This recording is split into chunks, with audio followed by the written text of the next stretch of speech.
Vav Dalet Aleph, Parshas Chaisor. Avram Zokain, Bo Bayomim. Avram was aged, old, advanced in years.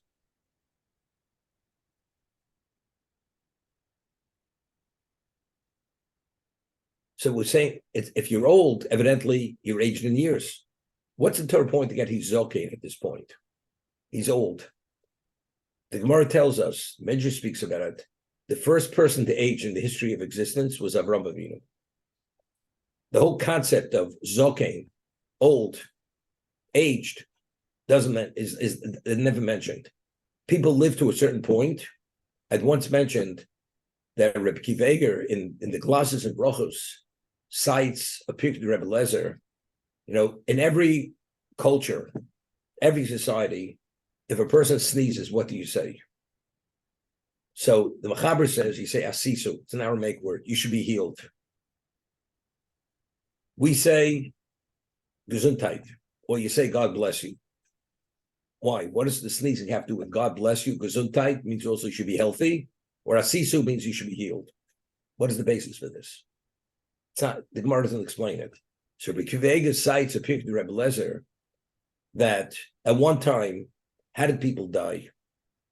People didn't age and they reached a point they just faded out. Person could have been 500 years old. I mean, it didn't look like a baby. But at one point, it was a continuum of the same state of health. So how did one die? When Hashem created Adam, it says, Vayipach Bapo Nishmas Chayv. He blew into his nostrils the soul of life. So the soul went through the nostril. So a person, when it was time to die, he would sneeze, and when he sneezed, he died. As the soul entered through the nostril, the soul would exit from the body through the nostril, and that's how we would die. As a result of that, although that no longer exists from the time that Avram aged, because now it's the aging process, as a result of that, when you sneeze, since sneezing at one time represented death, therefore we respond, asisu. Gesundheit, or you should be blessed, to counter what that originally represented. That's the Pirkei Rebbe Lezer, which Rebbe Kiva Eger cites. So this is the first mention, Avram Zokain. Because Avram said, first, especially, we're going to see when Yitzchak was born, what did the deprecators of the generation had said? Avram, all the years he was with his wife never conceived. All of a sudden, she spends a night with Elimelech, Avimelech, the Philistine king. All of a sudden, we see she's expecting. So people say, it's not so simple that Avram fathered Yitzchak. Next week, El told us Yitzchak ben Avram. Right? Next week, we read, who are the children of Yitzchak? El told us Yitzchak ben Avram. Yitzchak, son of Avram. Then it says, Yitzchak holiness Yitzchak. Avram holiness Yitzchak. Well, evidently, if Yitzchak's the son of Avram, evidently, Avram was the father of Yitzchak. So what's the Torah telling us? That if anybody would question the pedigree of Yitzchak, it was obvious, irrefutably, he was the son of. Why? Because the facial features of Yitzchak were identical to his father. They looked like identical twins. So Avram said to Hashem, when I meet people and they meet my son, they say to my son, Master Avram. And when they meet me, they say Master Yitzchak. They can't discern between my son and myself. People should be able to discern. Hashem says, it's not going to be a problem. It says, Avram went to sleep that night. He woke up. He looked like an old man.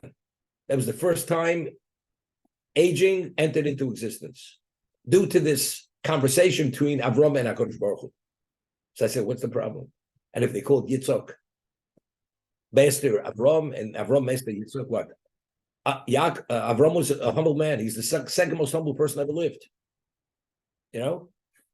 Let's see. I mean, what exactly was the issue? Now, I asked the question. We find something. Sari Menu was a matriarch. She was seemingly had a special level of holiness. She was a greater prophetess than Avram Avinu was a prophet. And how does Hashem allow such a holy woman even to enter into the area where this monster could even touch her? He wanted to rape her. He wanted to defile her. Hashem had to keep him at bay by bringing all kinds of illness upon him that he couldn't go near him. But why did Hashem even allow this to happen? And afterwards, people should say that he's the father of her child, that he did that intimate act with her. It's not Avraham Avinu. I mean, it's disgraceful. Why did Hashem allow this to happen?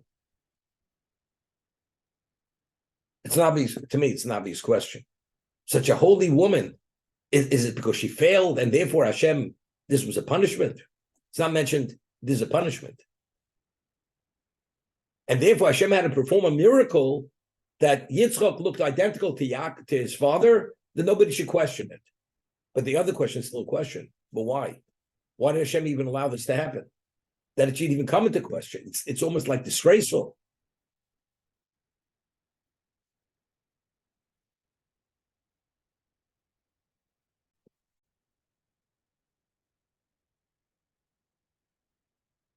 Avraham Avinu, now we had mentioned that it's very interesting. Whenever there's good, there has to be a counterbalance to the good. Who is the counterbalance? Who threw Avram in the kiln? Nimrod. Nimrod is the one who was introduced idolatry to existence. He was involved with the Tower of Babel. They wanted to rebel against God. Nimrod. And therefore, Avram, when he started to disseminate monotheism, he gave him a choice. Either bow or you're going to the kiln. He went to the kiln. So who is the counterbalance to Nimrod? Avram Avinu. If there's a Nimrod, you need an Avram. Now that Hashem is prime time for it, Hashem, if Avram wouldn't have a Nimrod to counter him, basically mankind would have free choice. You would not have free choice. And Avram kept advancing and succeeding in his area to the point, but the world has to have free choice. Now, Avram passed away at the age of 175, 5 years before his time, because Hashem promised him he's going to pass away b'seva tova. And if he would see Esav going off the proper path, and it says the day that Avram died, passed away, Esav violated 5 cardinal sins: murder, adultery, blasphemy, everything under the sun. 5. And that day, it was only after Avram passed away. And he passed away so he should not become aware of his grandson's behavior. Now, who did Esav kill? You know, he killed Nimrod. The day that Avram passed away, that's when Nimrod was taken from this world. You cannot have a world without a Nimrod and have an Avram Avinu. Can't be. As long as Nimrod's alive, Avram is alive. The moment Nimrod is taken out of commission, Avram can't be. Because there has to be a counterbalance. The moment you have an Avram without a Nimrod, it's all balanced the world. As a result of that, the day that Avram passed away, that was the same day Nimrod was killed. Okay? So there's always this counterbalance. But even with Nimrod, okay, who was the successor of Avram in terms of representing Kedusha in this world? Yitzhak. His presence. If Yitzhak would look exact like his father, and it would be unquestioned, it's Avram's son. You understand? He has not only his represents himself, he has the empowerment of his father with him. So here the man looks like Avram, and he's out there. His level of influence would be at a level, it would actually undermine free choice in existence. So what does Hashem do? This question arises. Who fathered Yitzchak? Is it Avram, or is it Nimrod, or is it Avimelech? So Hashem has to perform a miracle to make it, without a question, without a doubt, it's Avram. But you know, I know something. He could look like Avram, but people still have a question. It's like a person, Rabbi, I understand what you're saying, but factually, you know, when they used to say, when you throw enough mud, as much as you clean up, you can't clean up. Factually, people say, it's true, he looks like Avram, but is he really Avram? Because it doesn't make any sense. All the years she never conceived, all of a sudden she spends one night with Avimelech. So maybe for some reason, maybe Sarah had something in her mind or whatever it is, and that's why the child was conceived. That's what he looks like, but he's not the man who fathered Yitzchak. Yitzchak, the father, is really Avimelech. So the Torah says no. The world may think that, but the reality is he's the son of Abraham. But what does the world have to say about it? It's not so simple. As a result of that, Yitzchak's influence in existence is not the same influence as his father. That's why Hashem allowed this to happen, because otherwise it would have thrown off the balance of free choice and existence. The value is to have free choice. That's the way I explained it. Hashem promised him he's going to have a son before he went to Egypt. He says, you should present yourself my sister, because you know what's going to be? They're going to kill me, and he's going to take you as a wife. Please say you're my sister. What are you worried about being killed? Hashem says, you're going to have a child. He hasn't had the child yet. Right? So what do you worry about? Okay? As much as that is a reality, we still have to do hishtadlus. We have to do hishtadlus. When we went into Canaan to conquer the land, we had a standing army. Anybody from the age of 20 and above, except for the tribe of Levi, was conscripted. What do you need a standing army? Hashem, the land's yours, and the way they conquered, let's say Yericho, any of them, it was miraculous.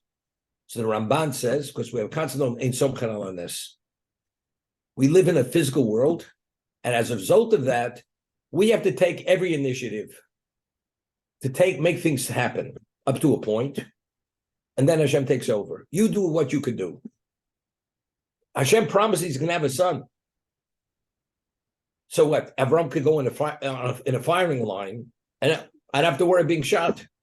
No, you can't live irresponsibly.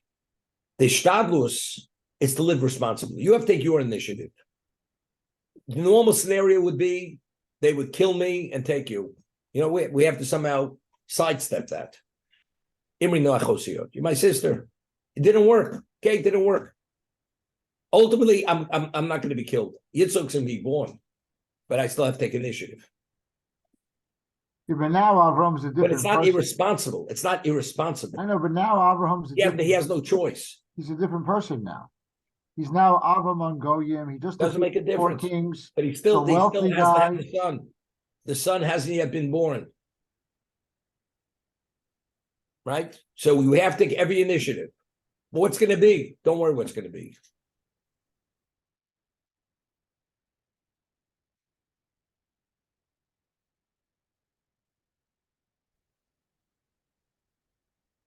You know, the story of Sancheiriv and Chizkiyahu Melech Yehuda. What's the story? The Gemara in Sanhedrin, when Chizkiyahu Melech Yehuda became the king, his father was an idolater. His father was an evil man. When he became the king, he purged all idolatry. And he had given the Jews a choice. I mentioned the Gemara many times. He took a sword, he took a Sefer Torah, and he gathered all the Jews, and he says, I'm giving you a choice. Either live by the Torah or you're going to be pierced by the sword. That's the choice he gave. I mean, he gave him no choice. In 2.5 years, the Gemara says, every woman and child was proficient in Hilchos Tum V'Taira, in the laws of spiritual purity, from Dan to Tipper, so Be'er Sheva. It was like a spiritual revolution within 2.5 years. Even the women and children. The Gemara says that the grapes were rotting on the vine. Where were the people? They were sitting and studying Torah day and night. But what about all this wealth? You know, that's called being penny wise, pound foolish. If you're able to invest the time, study Torah, you're going to be busy picking grapes. So how did Hashem compensate them? The Jews. So now we're speaking about Sancheiriv. Sancheiriv ruled the world supreme. He already exiled the 10 tribes. The 10 lost tribes were due to Sancheiriv. He's going to destroy the Beis Hamikdash and destroy the last vestige of the Jews. Hashem says to his heavenly retinue, what should I do? Should I empower Chizkiyahu, take him away from his Torah studies, let him go to battle, and he should destroy Sancheriv? Is that what I should do? Or I should do it myself and let him study, not to be interrupted and disturbed? So Hashem says, I don't think he wants to be disturbed. He would prefer to what? To study Torah. Because he's leaving all along, he's had the oil is burning late. He still wants it not to be disturbed, not to be distracted. So what happened? Hashem calls Gabriel, who's the Malach Hadin, is the angel of justice, and he says, sharpen your sickle and wipe out the camp of Sancheriv. In one swoop, midnight, we're talking about millions of people who are actually incinerated.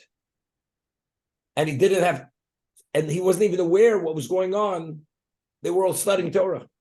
But outside, Gabriel destroyed the camp of Sancheriv. Next day they went out.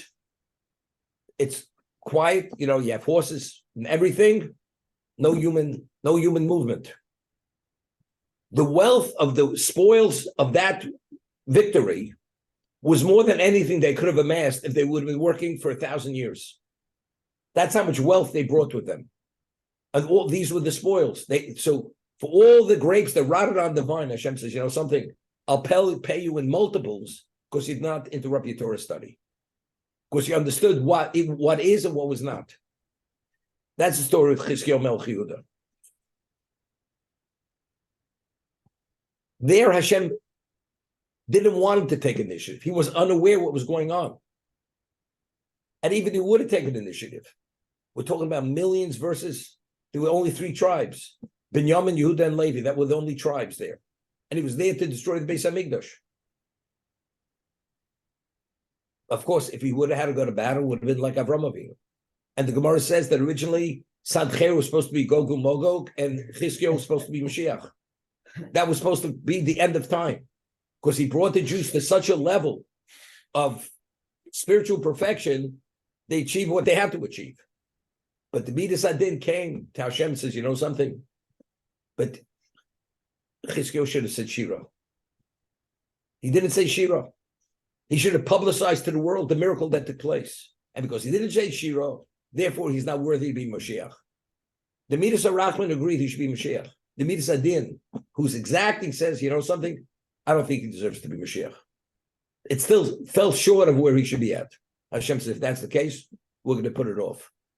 And Chizkiyahu was not Mashiach, and Sancher was not Gog and Magog. It's yet it has to happen. And we're today, it's not too far off. I was just going to say, there's parallels right now.